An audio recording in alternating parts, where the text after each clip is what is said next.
یا نبی سلام علیکہ، یا رسول سلام علیکہ۔ درود پاک پڑھ لینا صلی اللہ علیہ نبی وآلہ۔ صلاۃ و سلام علیکہ یا رسول اللہ صلی اللہ تعالی علیہ وسلم۔ حضرات محترم،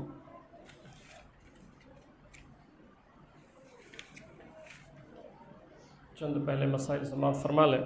جیسا کہ ابھی آپ نے دیکھا ہوگا، اب یہ مسئلہ چونکہ آ گیا تو اس کی وضاحت بھی کر دیتا ہوں، اور یہ آپ سب کو پتہ بھی ہونا چاہیے کہ ابھی آپ نے دیکھا ہوگا 2 مرتبہ اذان ہوئی نا، تو اس کی وجہ یہ ہے کہ ہمیشہ یہ مسئلہ آپ بھی سمجھ لیں، اور اگر کوئی بڑا سمجھائے تو اس کو پھر مان لیا کریں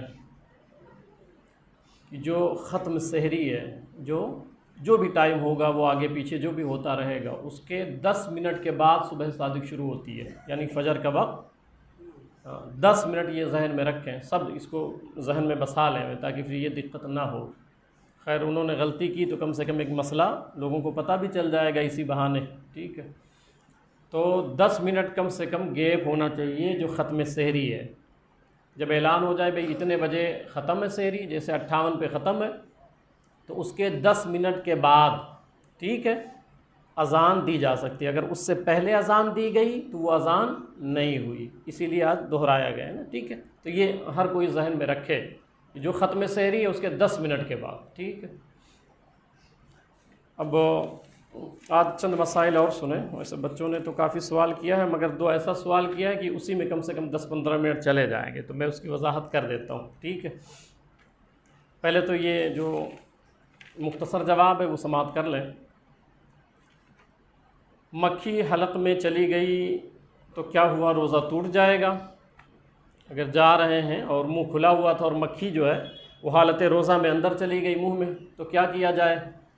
تو اگر بلا قصد گئی ہے، یعنی ویسے ہی منہ کھلا ہوا تھا اچانک وہ چلی گئی، جان بوجھ کے نہیں ہوا ہے، تب تو روزہ نہیں ٹوٹتا ہے، ٹھیک ہے۔ اگر جان بوجھ کے ایسا نہیں ہوا، ویسے مکھی چلی گئی حلق کے نیچے بھی چلی گئی تو بھی روزہ نہیں ٹوٹتا ہے۔ ہاں اب یہاں ایک مسئلہ اور سن لیں کہ جان بوجھ کے اگر کوئی ایسا کرتا ہے، ٹھیک ہے، تو پھر روزہ باطل ہو جائے گا، اس کا روزہ فوری ٹوٹ جائے گا۔ نمبر 2، دانتوں سے خون نکل آیا، دانتوں سے خون نکل آیا، مثال کے طور پہ وہ نیم کی داتون وغیرہ کر رہے تھے اور پھر مسوڑھے وغیرہ میں کہیں سے خون نکل آیا، تو پھر کیا مسئلہ ہے اس کا؟ تو اگر وہ خون صرف منہ تک ہے، حلق کے نیچے نہیں گیا ہے، تو اس سے روزہ نہیں ٹوٹتا ہے، ٹھیک ہے۔ تو اگر ایسا ہو جایا کرے تو اس سے روزہ نہیں ٹوٹتا ہے۔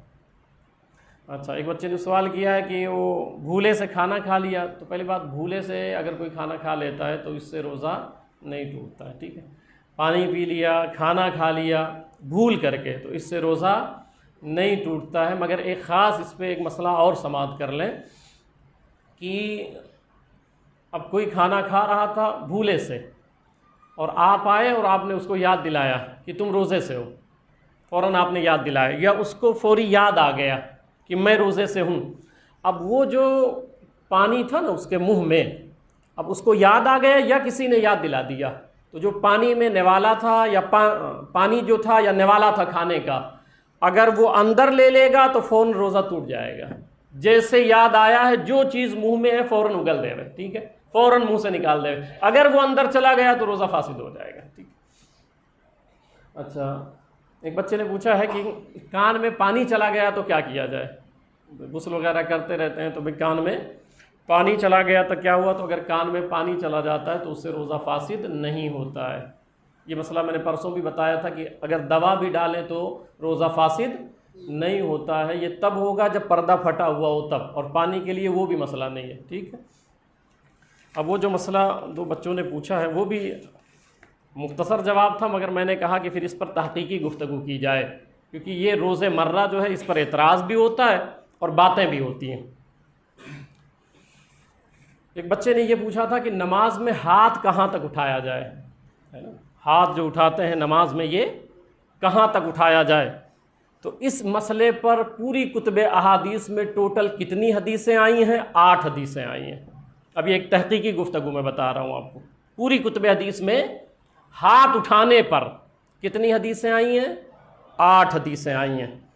بخاری شریف حدیث نمبر 828، ابو حمید الساعدی رضی اللہ عنہ وہ فرماتے ہیں کہ نبی اکرم صلی اللہ علیہ وسلم نے نماز میں جب اپنے ہاتھوں کو اٹھایا، جعل یدیہ اذا منکبیہ، سرکار نے دونوں کندھوں تک اپنا ہاتھ اٹھایا۔ ٹھیک، ایک روایت۔ ٹھیک، میں سب شامل کر کے پھر آپ کو بتاؤں گا کہ جو ہم عمل کرتے ہیں الحمدللہ وہ سب سے بہتر ہے، اور پھر امام اعظم ابو حنیفہ رحمۃ اللہ علیہ کی شان آپ کو سمجھ آئے گی کہ جو انہوں نے ہمیں طریقہ بتایا ہے۔ ایک حدیث ہوگی سرکار نے نماز میں اپنے ہاتھوں کو کندھوں تک اٹھایا بس۔ صحیح مسلم میں حدیث نمبر 865 ہے۔ اب سوچئے اس کو مجھے ڈھونڈنے میں کتنا وقت لگتا ہوگا بھئی، یہ تو ایک ہوتا ہے نا کہ پھر ہم نے بتا دیا 10-15 منٹ میں، مگر اس کو تلاش کرنے میں کل صحائح ستہ یعنی 6 پوری کتب حدیث کھنگالو، پھر اس میں ایک ایک روایت دیکھو، ایک ایک لائن پڑھو، پھر جا کر کے یہ لکھو۔ تو صحیح مسلم میں 865 نمبر اور 866 نمبر، حضرت مالک رضی اللہ عنہ جو صحابی رسول ہیں وہ کہتے ہیں حتی یحاذی بہما فروعا اذنیہ، حضور صلی اللہ علیہ وسلم نے اپنے ہاتھوں کو اس طرح اٹھایا حتیٰ کہ آپ کے ہاتھ کانوں کی لو کے برابر ہو گئے۔ اب یہ 2 روایت ہو گئی، ایک تو یہ ہوا کہ کندھے تک، آپ سمجھیے گا میری بات، ٹھیک ہے، ایک کندھے تک روایت ہے، اور ایک ہو گیا کانوں کی لو تک۔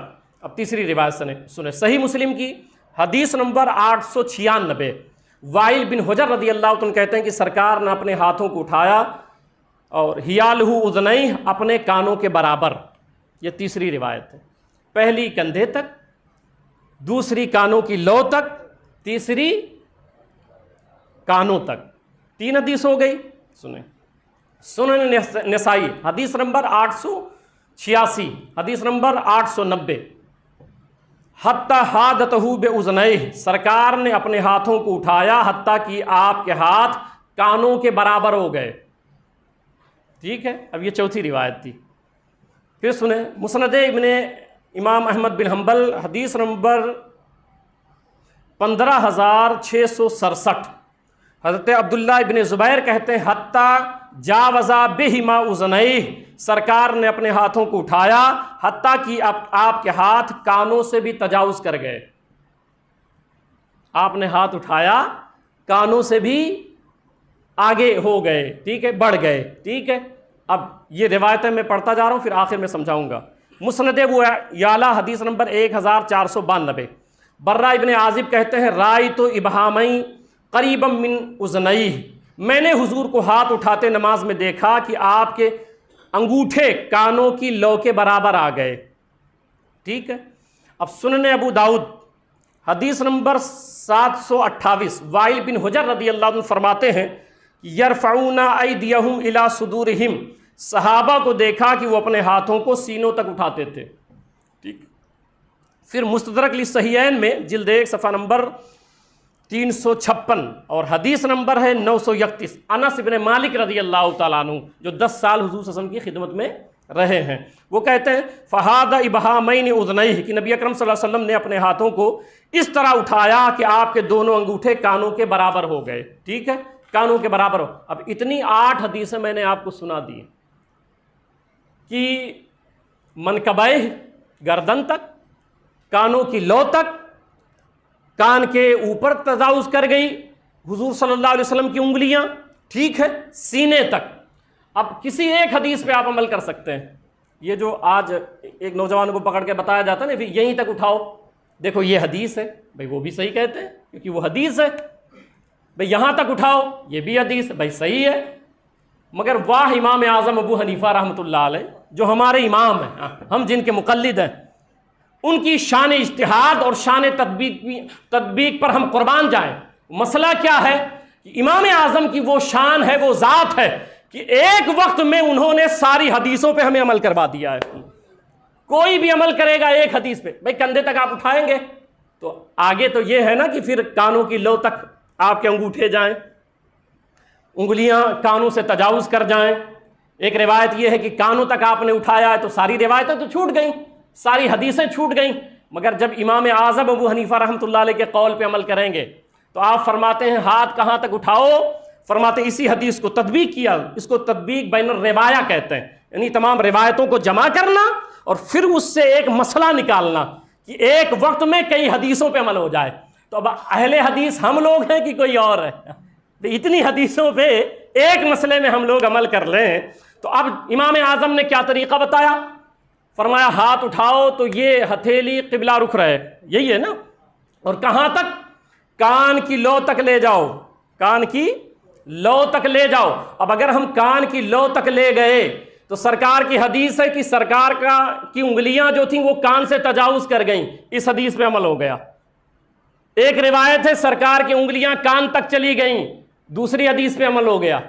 تیسری حدیث یہ ہے کہ سرکار کے ابہامین انگوٹھا شریف یہ کان کی لو تک چلے گئے، چوتھی حدیث پہ عمل ہو گیا.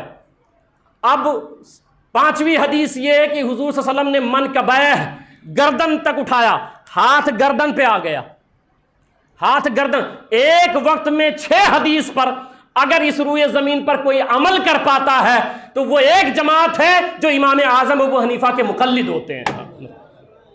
امام اعظم ابو حنیفہ رحمۃ اللہ علیہ کے جو مقلد ہوتے ہیں، بیک وقت 5-6 حدیث پہ ہمارا عمل ہوتا ہے، ہمارا عمل ہوتا ہے. اب ایک مسئلہ سنیں، اب یہ خاص ہے، بڑا امپورٹنٹ ہے. وہ یہ ہے کہ بھئی ٹھیک ہے اب یہ اٹھا لیا، آپ سمجھ گئے نا میری بات، کہ سب سے بہتر طریقہ امام اعظم ابو حنیفہ رحمۃ اللہ علیہ کا ہے جس پر ہم لوگ عمل کرتے ہیں الحمدللہ. ٹھیک ہے، ہم ایک حدیث پہ نہیں، ساتھ میں 5-6 حدیث پہ عمل کرتے ہیں. ٹھیک ہے، اس سے بہتر عمل کسی کا نہیں ہو سکتا ہے. کیونکہ ظاہر سی بات ہے جو کرتے ہیں، میں یہ نہیں کہتا ہوں غلط ہے، میں یہ نہیں کہتا، میں یہ کہتا ہوں کہ جو جامع مسئلہ ہے وہ یہ ہے کہ ایک ہی مسئلے میں 5-6 حدیث پہ ہمارا عمل ہو جا رہا ہے. ٹھیک، اب یہ مسئلہ ہو گیا. اب ہم نے یہ اٹھا تو لیا ہاتھ، مگر اب باندھیں کیسے؟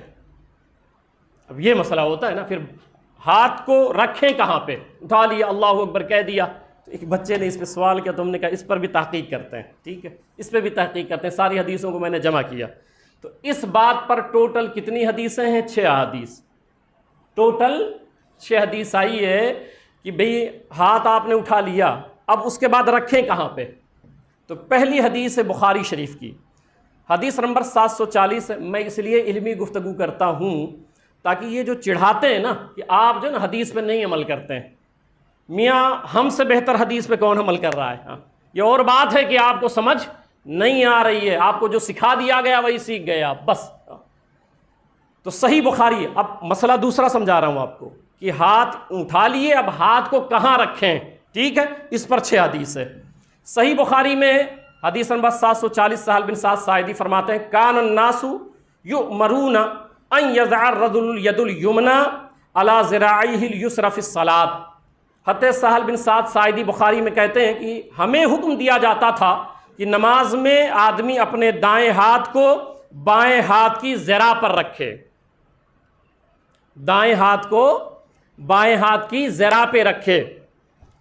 اب ذرا کہاں تک ہے اس کو سمجھیے آپ، کیونکہ آپ دیکھتے ہوں گے کہ لوگ کہاں کہاں کیسے کیسے نیت باندھتے ہیں. وہ میں سمجھانے کے لیے خاص طور پہ سمجھا رہا ہوں آپ کو صحیح کیا ہے، صحیح کیا ہے، غلطیاں کہاں ہو رہی ہیں. اور میرا مقصد آپ سب جانتے ہیں کہ اصلاح ہوتی ہے. میرا مقصد سمجھانا بغرض اصلاح ہے کہ آپ جہاں لگے کہ آپ غلط ہیں میں بتا رہا ہوں اپنی اصلاح کر لیں. ٹھیک ہے، اصلاح کر لیں. اب ذرا کہاں سے کہاں تک ہے؟ یہ جو سرا ہے نا انگلیوں کا، یہ سرا یہاں سے لے کے یہاں تک یہ پورا ذرا ہے، یہ پورا ذرا ہے. اب ذرا کے کس پوائنٹ پہ رکھیں یہ سمجھنا ضروری ہے. بھئی یہاں رکھیں، یہاں رکھیں، یہاں رکھیں، یہ پورا ذرا، یہاں رکھیں، پورا ذرا ہے. تو اب ہاتھ رکھا کہاں جائے تو یہ مبہم ہو گیا، یعنی اس میں سمجھ نہیں آئی بھئی ذرا پہ رکھیں تو کدھر رکھیں. یہ تو پورا ذرا ہو گیا نا، یہ پورا ذرا ہو گیا. اچھا ایک بات یہاں اور سمجھا دوں کہ بہت سارے احباب میں نے دیکھا ہے نیت میں، ابھی میں آؤں گا اس پہ آگے حدیث لے کر کے، یوں پکڑتے ہیں، یوں یہ ہے نا، یوں پکڑتے ہیں یہ والا. تو اب یہ ہاتھوں کے نام ہوتے ہیں نا، جیسے انگلیوں کے نام ہیں خنصر، بنصر، وسطیٰ، سبابہ، ابہام، یہ انگلیوں کے نام ہیں. کف ظاہر، کف باطن، یہ پورا کف ظاہر، کف باطن. پھر جو ہے وہ اس کو مرفق کہتے ہیں، اس کو مرفق کہتے ہیں، اس کو ذرا کہتے ہیں. تو اب سوال یہ ظاہر الکف، باطن الکف، رزق، سائد، مرفق، عدد، کتم، یہ سب نام ہے یہاں کے یہاں تک، یہ پورا نام ہے. اسی لیے میں کہا کرتا ہوں کبھی جب حدیث پڑھتے ہو یا سنتے ہو تو کم سے کم پوچھ لیا کرو ٹھیک ہے، پوچھ لیا، آپ کو عربی آتی نہیں ہے، جو جیسا بتا دیا آپ چل پڑے ویسے ہی۔ تو اب جو لوگ یہاں رکھتے ہیں یہ مرفق کوہنی کو کہتے ہیں، ٹھیک ہے، روئے زمین پر کوئی ایک بھی حدیث ضعیف بھی نہیں ہے۔ میں بڑی دعوے کے ساتھ یہ بات کرتا ہوں، ریکارڈنگ ہوتی ہے ساری باتیں میری۔ یہ جو مرفق اس کو پکڑتے ہیں نا، اس پر کوئی پوری روئے زمین پر کل کتب احادیث میں ایک حدیث ضعیف بھی نہیں ہے۔ بڑے وثوق کے ساتھ یہ بات کرتا ہوں، میں مزید آگے بہت بڑی بات کرنے والا ہوں، میں بتاتا ہوں آپ کو، ٹھیک ہے۔ تو اب اس میں یہ مبہم ہے کہ صحابہ فرماتے ہیں کہ ذرا پر رکھیں، تو ذرا کے کس پوائنٹ پہ رکھیں، ٹھیک ہے، یہ جو ہے وہ سائد پر رکھیں، مرفق پہ رکھیں، عدد پہ رکھیں، کتف پہ رکھیں، کس پہ رکھیں، اب آگے حدیث آئے گی، ٹھیک ہے۔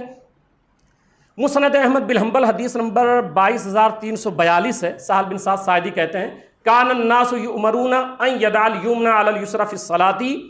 اب وہاں یہ تھا ذرا پر رکھیں، پہلی روایت۔ دوسری روایت حضرت سہل بن سعد الساعدی ہی روایت کرتے ہیں، راوی وہی ہیں، وہ کہتے ہیں کہ ہمیں حکم دیا جاتا تھا کہ ہم دائیں ہاتھ کو بائیں ہاتھ پر رکھیں، وہاں تھا ذرا پہ رکھیں، پہلی روایت۔ اب کیا ہو گیا، وہی راوی ہیں، کہتے ہیں ہمیں حکم دیا جاتا تھا دائیں ہاتھ کو بائیں ہاتھ پہ رکھیں، پھر وہی مسئلہ ہے کہ بھائی بائیں ہاتھ پہ کہاں رکھیں، مسئلہ یہی پھنسا ہوا ہے کہ دائیں ہاتھ کو بائیں ہاتھ پہ رکھیں مگر کہاں رکھیں۔ اب سنیں، آگے چلیں، سنن نسائی کی روایت سنیں، حدیث نمبر 885 ہے، صحیح مسلم میں 890 ہے۔ وائل بن حجر رضی اللہ عنہ فرماتے ہیں وضع یدہ الیمنى علی الیسرى، حضور صلی اللہ علیہ وسلم نے اپنے دائیں ہاتھ کو بائیں ہاتھ پر رکھا۔ اب بائیں ہاتھ پہ کس پوائنٹ پہ رکھا، ٹھیک ہے، اس مسئلے کی تلاش کے لیے ہم آگے بڑھ رہے ہیں، ٹھیک ہے۔ بخاری حدیث نمبر 1198 کے تحت امام بخاری تعلیقاً ایک حدیث لائے ہیں، ایک روایت لائے ہیں۔ وہ روایت کیا ہے، وہ روایت یہ ہے کہ وَوَضَعَ عَلِيٌّ كَفَّهُ عَلَى رُسْغِ الْأَيْسَرِ، کہ حضرت علی رضی اللہ عنہ، یہ صحیح بخاری کی حدیث ہے جو میں پڑھا بھی، 1198 کے اوپر تعلیقاً امام بخاری یہ روایت لائے ہیں۔ میں جانتا ہوں کہ ایک علمی گفتگو ہے، ممکن ہے زیادہ آپ کو سمجھ نہ آئے، مگر کوشش کر رہا ہوں کہ سمجھ جائیں تاکہ آپ کو کوئی دھوکہ نہ دے سکے، مقصد یہ ہے سمجھانے کا۔ تو امام بخاری تعلیقاً یہ روایت لائے ہیں، مصنف ابن ابی شیبہ میں اس کی تمام سندیں صحیح ہیں۔ وہ روایت کیا ہے کہ حضرت علی رضی اللہ تعالیٰ عنہ نماز میں اپنے دائیں ہاتھ کو بائیں گٹے پہ رکھتے تھے۔ صحیح بخاری میں یہ ہے، پہلے تو مبہم تھا کہ ذرا پر رکھیں، کہاں رکھیں، پھر دوسری روایت آئی ہاتھ پہ رکھیں، کہاں رکھیں۔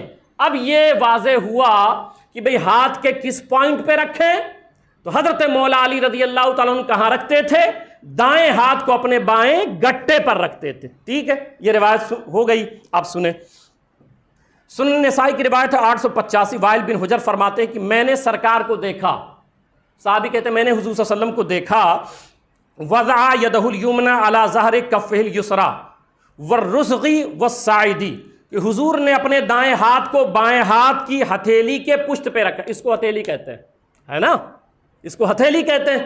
تو حضرت وائل بن حجر کہتے ہیں میں نے حضور کو دیکھا کہ اپنے دائیں ہاتھ کو بائیں ہاتھ کی ہتھیلی کے پشت پر، یہ پشت ہے، یہ کف ظاہر ہے، یہ کف باطن ہے، ٹھیک ہے۔ تو حضور صلی اللہ علیہ وسلم کو دیکھا ہتھیلی کے پشت پر اور گٹے پر اور کلائی پر، اس کو کلائی کہتے ہیں، اس کو کلائی کہتے ہیں۔ وائل بن حجر کہتے ہیں میں نے سرکار کو دیکھا کہ سرکار نے دائیں ہاتھ کو اپنے ہاتھ کی پشت پر رکھا، گٹے پر رکھا اور کلائی پر رکھا۔ تو مطلب یہ رہا کہ گٹا یہ ہے اور یہ کلائی ہے، یہ پشت ہے، تو سرکار نے یوں رکھا، ٹھیک ہے۔ اب یہ واضح ہو گیا نا کہ کہاں رکھنا ہے، پہلے ذرا تھا، ذرا پہ کہاں رکھا کچھ پتا نہیں، ہاتھ پہ کہاں رکھا کچھ پتا نہیں، اب یہ بات آئی کہ سرکار نے کہاں رکھا، گٹے پر رکھا، پشت پر رکھا اور کلائی پر رکھا، تینوں پر رکھا، ٹھیک ہے، تینوں پر رکھا۔ اب چلیں آگے، سرکار فرماتے ہیں، ایک روایت اور سنیں، کہتے ہیں کہ قال ان معاشر الانبیاء امرنا نوخر سحورنا ونعجل فطرنا ونمسک بایماننا علی شمالنا فی صلاتنا، صحیح ابن حبان کی روایت ہے کہ حضور صلی اللہ علیہ وسلم فرماتے ہیں ہم انبیاء کرام کو یہ حکم دیا گیا ہے کہ ہم لوگ جو ہے سحری میں تاخیر کریں اور افطاری میں جلدی کریں، ٹھیک ہے، اور اپنے داہنے ہاتھ سے بائیں ہاتھ کو پکڑ لیں، اب لفظ پکڑنا بھی آ گیا، راز کھلتا چلا جا رہا ہے، ٹھیک ہے. کہ اب سرکار نے فرمایا وَنُمْسِكَ بِأَيْمَانِنَا، ہم داہنے ہاتھ کو ہمیں حکم دیا گیا ہے کہ داہنے ہاتھ سے بائیں ہاتھ کو نماز میں پکڑ لیں. تو اب سرکار کہاں رکھے؟ پہلی روایت اس سے پہلے گٹے پر، پشت پر اور کلائی پر، ٹھیک ہے. اور پھر کیا ہوا کہ اس کو پکڑ لیں، ٹھیک ہے. اب آگے چلیں، اب اس کو پکڑ لیں. اب پکڑنے کے بعد اب ہاتھ رکھیں کہاں؟ اب یہ تو سمجھ آ گئی نا کہ جو ہم کر رہے ہیں کہ اس کو پکڑتے ہیں اور پھر کلائی پہ رکھتے ہیں، پشت پہ رکھتے ہیں، ٹھیک ہے. تو یہ حدیث پاک سے ثابت ہے، یہ حدیث پاک سے ثابت ہے. اب ہم نے پکڑ لیا، کیونکہ وہ جو پہلی حدیث پہ اگر کوئی عمل کرتا ہے زرا پر رکھتا ہے، تو کہاں رکھے؟ زرا پہ، کس پوائنٹ پہ رکھے؟ اس کی وضاحت سرکار نے خود کی ہے، اس طرح رکھے. اب اس نے پکڑ لیا، یوں پکڑ لیا. اب یہ حدیث پہ عمل ہوا. اب کتنی حدیث پہ عمل ہوا آپ سوچیں. ایک تو یہ کہ سرکار نے دائیں ہاتھ کو بائیں ہاتھ پہ رکھا، زرا پہ رکھا، زرا بھی ہے یہ ہاتھ بھی ہے. پھر سرکار نے گٹے پہ رکھا، تیسری حدیث پہ بھی عمل ہو گئی. پھر سرکار نے پشت پہ رکھا، چوتھی حدیث پہ بھی عمل ہو گئی، ٹھیک ہے. پھر سرکار نے اس کو پکڑ لیا، پانچویں حدیث پہ عمل ہو گئی. یہ ہے فقہ امام اعظم ابو حنیفہ. اب 5 حدیث پہ عمل ہوا. اب مسئلہ یہ ہوا کہ پکڑ لیے، اب رکھیں کہاں؟ سینے پہ رکھیں یا کہاں رکھیں؟ سینے پہ رکھیں یہ کہاں یا کہاں رکھیں؟ سن لیں. اب اس بات پر میرا اپنا دعویٰ سنیں، میرا اپنا دعویٰ سنیں. اور اگر ایک رتی بھی کسی کو شک ہے تو میں آپ کا امام ہوں، کھلے دل کا آدمی ہوں. کبھی بھی دنیا سے ڈھونڈ کے لائیں، مجھے بتا دیں. اور اگر نہیں مل پاوے تو اس کے سوا کوئی راستہ نہیں ہے، جو میں بتا رہا ہوں اسی پہ عمل کر لیں، ٹھیک ہے. وہ یہ کہ اب ہاتھ کہاں رکھیں؟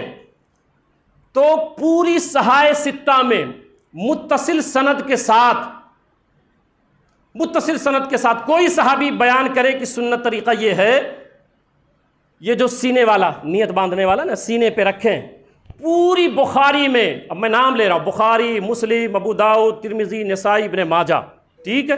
6 اس کو صحائح ستہ کہتے ہیں، متصل سند کے ساتھ، جس کی سند حضور تک متصل ہو. ایک روایت آئی ہے حضرت طاؤس تابعی کی، انہوں نے کہا کہ میں نے سرکار کو دیکھ، حضور صلی اللہ علیہ وسلم ایسا کرتے تھے. کون ہے؟ طاؤس تابعی ہیں. یہ بیچ میں صحابی کا ذکر نہیں ہے، تو اس روایت کو ہم کہتے ہیں منقطع، اس روایت کو ہم کہتے ہیں مرسل، یعنی بیچ میں کوئی صحابی کا ذکر نہیں کیا. انہوں نے کہا حضور ایسا کرتے تھے. اب ظاہر سی بات ہے یہ تابعی، انہوں نے تو نہیں دیکھا ہوگا نا، وہ تو کوئی صحابی دیکھا ہوگا، تو صحابی کا ذکر نہیں ہے. ابو داؤد کی جو روایت، ایک روایت یہ ہے. اب میرا چیلنج سنیں اور دعویٰ سنیں. میرا دعویٰ یہ ہے کہ میں کہتا ہوں کہ کوئی ضعیف حدیث جو متصل سند کے ساتھ ہو، چاہے ضعیف ہی ہو، ان صحائح ستہ میں جو سینے پر نیت باندھتے، ایک حدیث بتا دیں، میں اپنے بات سے رجوع کر لوں گا. اتنی بڑی بات میں نے کی ہے کہ متصل سند کے ساتھ، وہ جو ایک روایت ہے وہ منقطع مرسل ہے، اس میں صحابی کا ذکر ہی نہیں ہے. متصل سند کے ساتھ، ٹھیک ہے، متصل سند کے ساتھ پوری صحائح ستہ میں آپ کو اجازت ہے، آج سے ڈھونڈیں آپ پوری صحائح ستہ میں ایک بھی روایت متصل سند کے ساتھ، میں صحیح بھی نہیں مانگ رہا ہوں آپ سے، میں کہہ رہا ہوں ضعیف روایت بھی چلے گی. مجھے ایک ضعیف روایت بھی آپ دکھا دیں سینے پر نیت باندھنے والی، میں اپنے اس قول سے رجوع کر لوں گا. قیامت آ سکتی ہے مگر ایک ضعیف روایت بھی ایسی آپ متصل سند کے ساتھ نہیں پیش کر سکتے ہیں کہ کبھی سرکار نے سینے پر نیت باندھی ہے. پھر بات ختم ہو گئی. پھر آج کے بعد اس پہ عمل نہ کریں، ٹھیک ہے. یہ میں نے ایک اپنا دعویٰ پیش کر دیا ہے، ٹھیک ہے. اب سوال یہ ہے کہ متصل سند کے ساتھ کس کے پاس روایت ہے کہ کہاں باندھیں؟ تو وہ ہمارے پاس ہے کہ ہاتھ باندھیں کہاں پہ. تو سنیں، 2 صحابی روایت کرتے ہیں اس کو متصل سند کے ساتھ. ایک حضرت ابو ہریرہ رضی اللہ تعالیٰ عنہ ہے اور ایک حضرت مولا علی رضی اللہ تعالیٰ عنہ ہے. اب وہ روایت کیا ہے؟ روایت یہ ہے، ان وائل بن حجرہ قال رأیت النبی صلی اللہ علیہ وسلم وضع یمینہ علی شمالہ فی الصلاۃ تحت السرہ. صحابی کہتے ہیں کہ حضور صلی اللہ علیہ وسلم کو میں نے دیکھا کہ سرکار نے دائیں ہاتھ کو بائیں ہاتھ پہ رکھا اور ناف کے نیچے رکھا. ناف کے یہ جو آج تک آپ نے سنا ہوگا، یہ جو کیوں کہا جاتا ہے نا کہ یہاں رکھ لو، کیوں جانتے ہیں کیوں دھوکہ دیا جاتا ہے؟ اس کی وجہ ہے کہ جب یہ کہہ دیا نا کہ میں نے کہا یہاں رکھیں، آپ یہاں رکھیں، ایسا پکڑیں، تو اب ناف کے نیچے نہیں لے جا پاؤ گے، تو آپ کو روک رہے ہیں کہ ایسا کر دو گے تو پھر ناف کے نیچے تو ہاتھ ہی نہیں جائے گا نا، اور پھر یہ والی حدیث پہ عمل کرو گے تو چلا جائے گا. تو اس کو روکنے کے لیے کہتے نہیں، بعض بات تو یوں کھڑے رہتے ہیں، میاں کم سے کم حدیث تو پڑھیں آپ.